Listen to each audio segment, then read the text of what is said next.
नमस्कार विद्यार्थी मित्रांनो, काल आपण प्रॅक्टिस सेट 1.1 मधील क्वेश्चन नंबर 2 पाहिला होता, म्हणजे एक्झाम्पल सेकंड पाहिलं होतं. त्यातलंच एक्झाम्पल थर्ड अँड फोर्थ आज आपण बघणार आहोत. उदाहरण तिसरं आणि चौथं बघणार. उदाहरण तिसरं बघा, 2x - 3y = 9, 2x + y = 13. आता ह्या समीकरणाला समीकरण नंबर 1 देणार आणि याला समीकरण 2 देणार. बरोबर. आता समीकरण 1 आणि समीकरण 2 बघा. समीकरण 1 मध्ये x चा सहगुणक 2 दिसतो, समीकरण 2 मध्ये सुद्धा x चा सहगुणक 2 दिसतो. म्हणजे coefficient of variable x is a same, म्हणजे x चे सहगुणक समान दिसतात. तर एका चलाचे सहगुणक समान आहेत, म्हणजे तुम्हाला ते उदाहरण सोडवणं सोपं जाईल. म्हणून तुम्ही ते उदाहरण घरी सोडवणं आवश्यक आहे आणि कंपल्सरी असेल. सगळ्यांनी सोडून मला ग्रुपवर म्हणा किंवा स्वतंत्र व्हॉट्सअपला सोडून पाठवायचं आहे. आता एक्झाम्पल 4, उदाहरण चौथं बघूया. चौथं उदाहरण पहा, 5m - 3n = 19, m - 6n = -7. नेहमीप्रमाणे आपण त्यांना इक्वेशन नंबर देणार. सॉल्युशन मीन्स उत्तर. इक्वेशन बघा, 5m - 3n = 19, equation number 1. Similarly, m - 6n = -7, equation number 2. नेहमीप्रमाणे आपण समीकरण नंबर देऊन टाकले. आता नियम सांगतो, दिलेल्या चलांपैकी कोणत्या तरी एका चलाचे सहगुणक समान असावेत, नसतील तर ते समान करायचे. मग इथे बघा 5m, इथे सिंगल m आहे, इथे 3n, इथे 6n. आता आपल्या मतानुसार आपण m चे किंवा n चे सहगुणक समान करू शकतो. आता तुम्हाला जर n चे सहगुणक समान करायचे असेल तर याला 2 ने इंटू करायला लागेल, म्हणजे 2 ने गुणायला लागेल. मात्र जर m चे सहगुणक समान करायचे असतील तर m ला जर फक्त 5 ने गुणलं, म्हणजे समीकरण 2 ला जर 5 ने गुणलं तर तुम्हाला m चे सहगुणक देखील समान करता येऊ शकतात. मग आपण या ठिकाणी n चे सहगुणक समान करूया. चालेल. मग आपण n चे सहगुणक समान करू. n चे सहगुणक समान करण्यासाठी या 3 ला 6 मध्ये रूपांतर करायचे, 3 ला 6 मध्ये कन्वर्ट करायचं. मग याला 2 ने इंटू करावं लागेल. मग आपल्याला इन्स्ट्रक्शन म्हणजे सूचना अशी लिहायला लागेल, मल्टिप्लाइंग इक्वेशन 1 by 2, म्हणजे समीकरण 1 ला 2 ने गुणू. मराठी मध्ये म्हणते समीकरण 1 ला 2 ने गुणू. गुणतो बघा. काही विद्यार्थी डायरेक्टली गुणतील, आपण सेपरेटली गुणूया, म्हणजे सविस्तर. डीफ मध्ये 2 इन ब्रॅकेट 5m - 3n = 2 * 19. आपण याला ब्रॅकेट का यूज केलं ते आपण पहिल्या उदाहरणात पाहिलं होतं. का तर हे बायनॉमियल आहे, द्विपदी आहे, म्हणून त्याला ब्रॅकेट मध्ये टाकलेलं सोयीस्कर असतं. आता 2 ने ब्रॅकेटला इंटू करायचं, 2 ने कंसाला गुणायचं, 2 ने 5 ला गुणलं 10, 2 × 5 = 10, 2 × 5 = 10. m हा प्लस आहे, हा मायनस आहे, प्लस मायनस मायनस. 2 × 3 6, 2 × 3 = 6, 2 × 3 = 6 आणि हे variable n as it is = 19 × 2 = 38, 19 × 2 = 38. आता हे आपल्याला नवीन समीकरण म्हणजे तिसरं समीकरण मिळालं. कोणत्या समीकरणापासून नवीन मिळालं तर पहिल्यापासून नवीन तिसरं मिळालं, म्हणून पहिल्याचा सध्यापुरता विचार सोडून द्यायचा. कुठपर्यंत? एका चलाची किंमत मिळेपर्यंत. मग आता नवीन जे समीकरण आहे ते बघा, समीकरण 3 आणि समीकरण 2 बघा. समीकरण 2 आणि 3 यामध्ये कोणत्या तरी एका चलाचे सहगुणक समान झाले असतील आहेत बघा. यांचा सहगुणक इथे 6 - 6 आहे, इथे देखील 6 आहे. यानंतर आता आपण त्यांचं साइन बघणार, चिन्ह बघणार. हा वजा आहे, हा देखील वजा आहे, म्हणजे दोघं वजा वजा आहेत. मग आता नियमानुसार वजाचा अधिक होणार, परंतु आपल्याला त्याचं निरसन करायचं आहे, कॅन्सल करायचं आहे, लोप करायचा आहे, म्हणून याच्या अपोजिट आपल्याला क्रिया करावी लागणार. तर या ठिकाणी वजा वजा अधिक होतं, म्हणून उलट आपल्याला वजाच करावा लागेल, कारण यांना कॅन्सल करायचं आहे. मग इथे सूचना लिहिणार आपण, सबट्रॅक्टिंग इक्वेशन 2 and 3 मराठीची मुलं म्हणतील समीकरण 2 व समीकरण 3 यांची वजाबाकी करू. समीकरण 2 व 3 यांची वजाबाकी करू. हे मराठी मीडियमच्या विद्यार्थ्यांसाठी. आता वजाबाकी करू.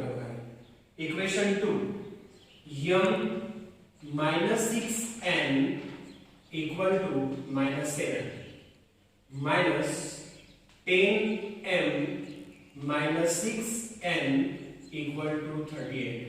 लक्षात घ्या मी संख्या म्हणजे पद एकाखाली एक लिहितो, तुम्ही देखील त्या पद्धतीनुसार लिहायचं आहे.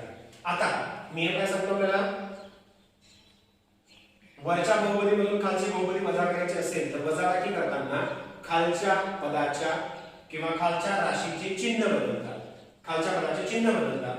हा 10 प्लस आहे म्हणून तो मायनस होणार, हा मायनस आहे तो प्लस होणार, हा प्लस आहे म्हणून मायनस होणार. मराठी विद्यार्थी हा 10 अधिक आहे म्हणून तो वजा होणार, हा 6 वजा आहे म्हणून तो अधिक होणार आणि हा 38 अधिक आहे म्हणून तो वजा केला. आता आपण बेरीज पद्धतीनुसार बेरीज वजाबाकी करू.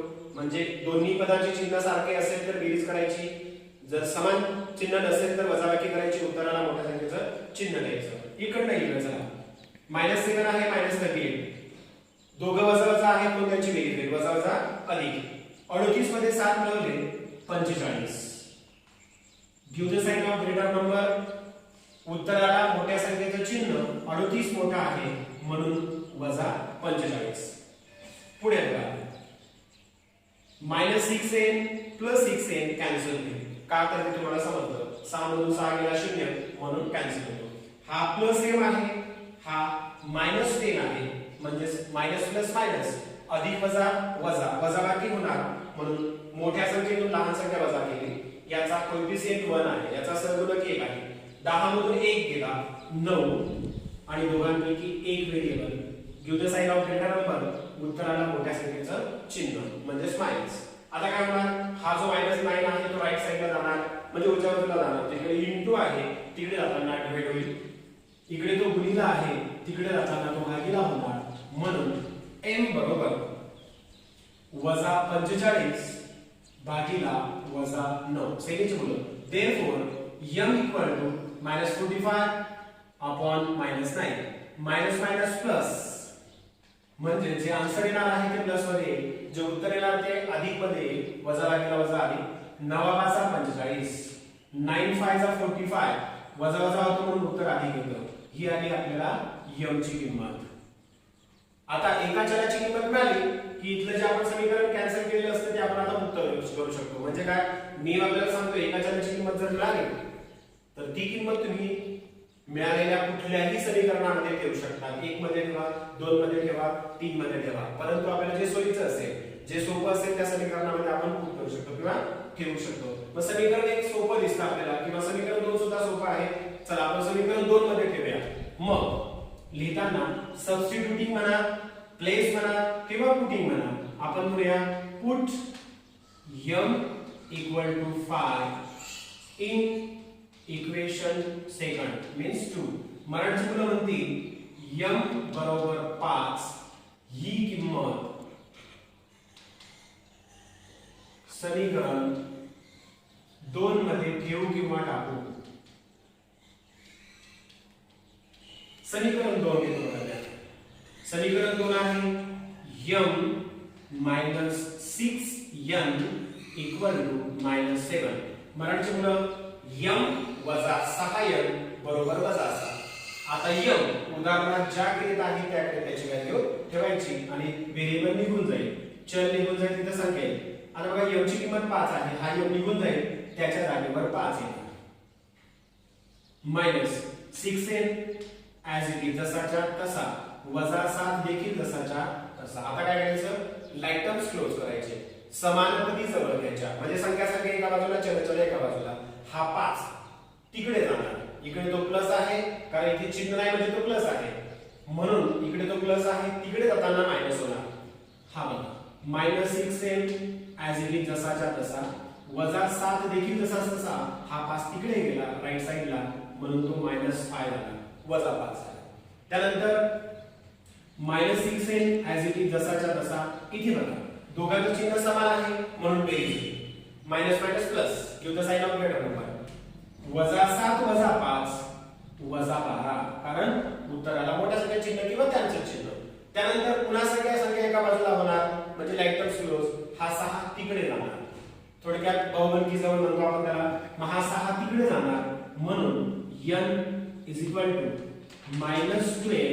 - -6 मराठी मूल्य n बरोबर -12 भागीला -6 वजा आधी लिहिणार तुम्हाला समजलं आता म्हणून 6 दुने 12 6 टू द 12 वजा अधिकचं चिन्ह द्यायचं नाही अशा रीतीने ही n ची किंमत मिळते आणि आता आपण याचं जे उत्तर आहे ते शब्दात लिहूया शब्दात बघा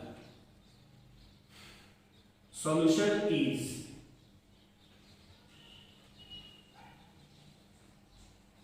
ब्रॅकेट मध्ये m आधी घ्यायचा n नंतर घ्यायचा इज इक्वल टू m ची व्हॅल्यू आलेली आहे 5 म्हणजे 5 आणि n ची आलेली आहे 2 अशा रीतीने या एक्झाम्पल नंबर 4 ची व्हॅल्यू येते आहे 5,2 धन्यवाद